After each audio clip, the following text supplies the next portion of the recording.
They call me the Lantern of the Last Clinic, an American doctor who left behind high-rise hospitals in New York to walk the quiet mountain roads of Japan.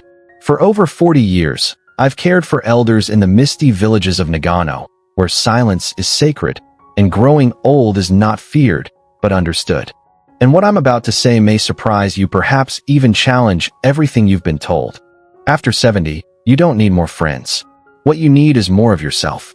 I say this not out of cynicism, but from a lifetime of walking beside people at the final chapters of their lives. The happiest, healthiest, and most fulfilled elders I've ever met were not surrounded by crowds.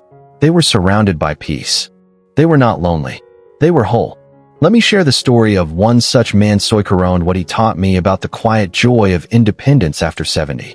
The man who stopped answering his phone. Soichiro was 79 when he came to my clinic. He was once a company director, a man of appointments, phones, and boardrooms. But when he retired, he moved to a village of 300 people, traded his suits for a yukata, and gave away his cell phone. His daughter thought he was becoming antisocial. His old colleagues sent letters, asking why he didn't reply. But Soichiro was not depressed. He was not retreating. He was liberating himself. I met him during a winter health check. He greeted me with a warm nod, poured me tea, and said calmly, "Sensei, I'm not interested in social noise anymore. My soul is full." He said it with such ease, such conviction, that I paused. What followed was a deep conversation about life, purpose, solitude, and why friends, after a certain age, become less of a necessity and more of a choice. Soichiro taught me something that day. Let me pass it on to you through 6 reasons why you may not need friends after 70, and why embracing independence could be the best thing you ever do. Reason 1. Independence restores energy, not loneliness. After decades of social obligations, family events, workplace politics, birthdays, calls, group outings, it's easy to forget how much energy those interactions consume. Soichiro told me, in my 40s and 50s, being social felt like fuel. In my 70s, it felt like drain. This isn't uncommon. Research from the Journal of Gerontology found that older adults often experience social fatigue more quickly, especially in large or emotionally demanding interactions. After 70, the nervous system shifts. It craves stability over stimulation, depth over quantity. Being alone does not mean being lonely. In fact, solitude when chosen can restore your body's rhythms, improve emotional regulation, and reduce inflammation in the brain and gut. Soichiro began taking slow morning walks, tending his bonsai, writing letters he never mailed. He wasn't isolating himself, was reconnecting with life on his terms. Reason 2. Many friendships are maintained out of guilt, not growth. I used to meet a few old friends for lunch, Soichiro shared. But every conversation felt the same. Complaints, gossip, reruns of our careers. I left those lunches heavier, not lighter. This is a reality few speak of.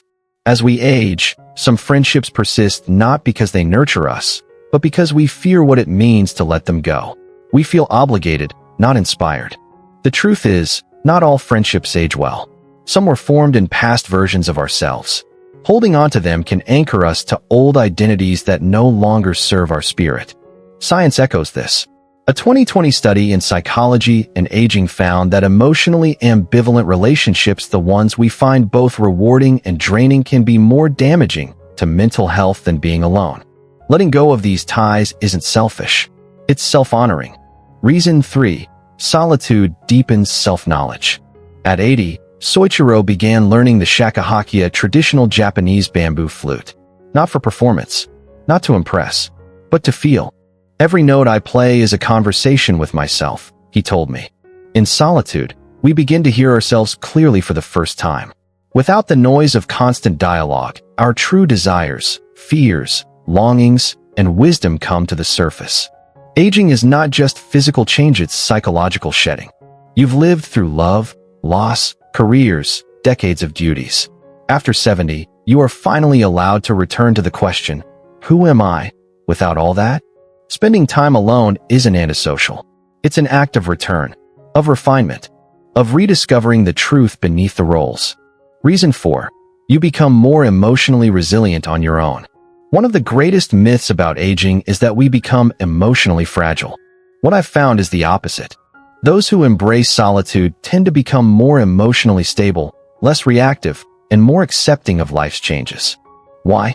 Because independence teaches you to rely on your own regulation, not the reactions of others.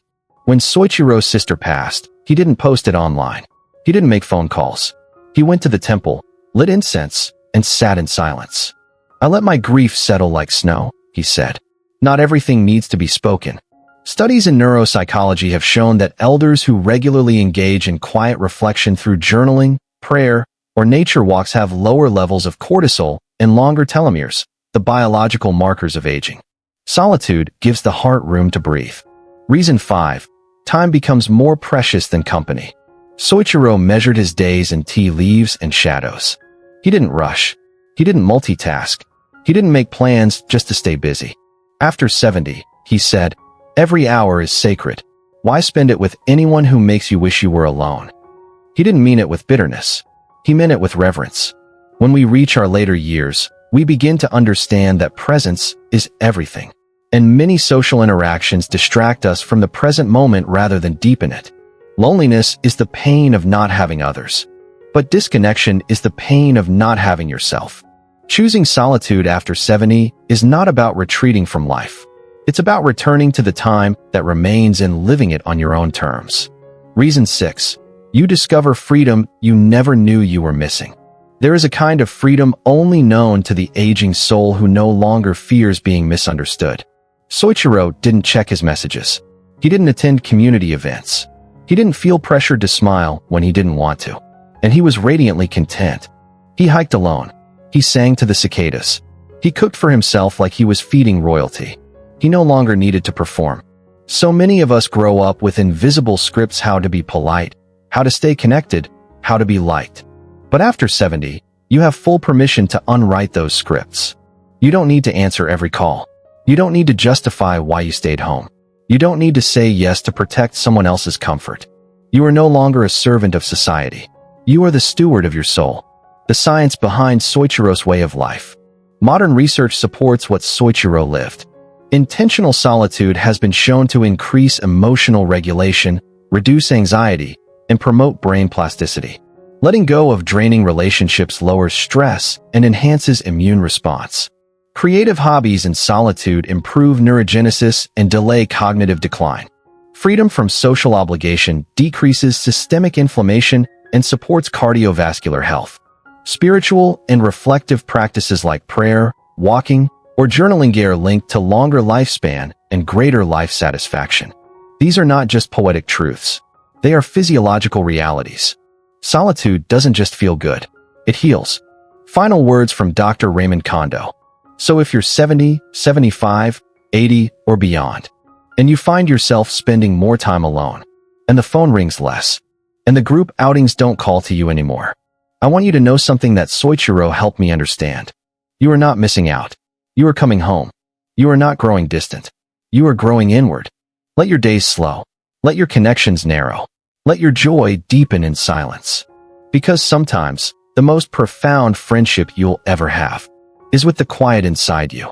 If this story shifted your perspective, brought you peace, or reminded you of your own quiet strength, please like this video, comment below with your thoughts, and subscribe for more life-deep, science-backed reflections from a doctor who still believes that aging isn't the end, it's the beginning of coming home to yourself.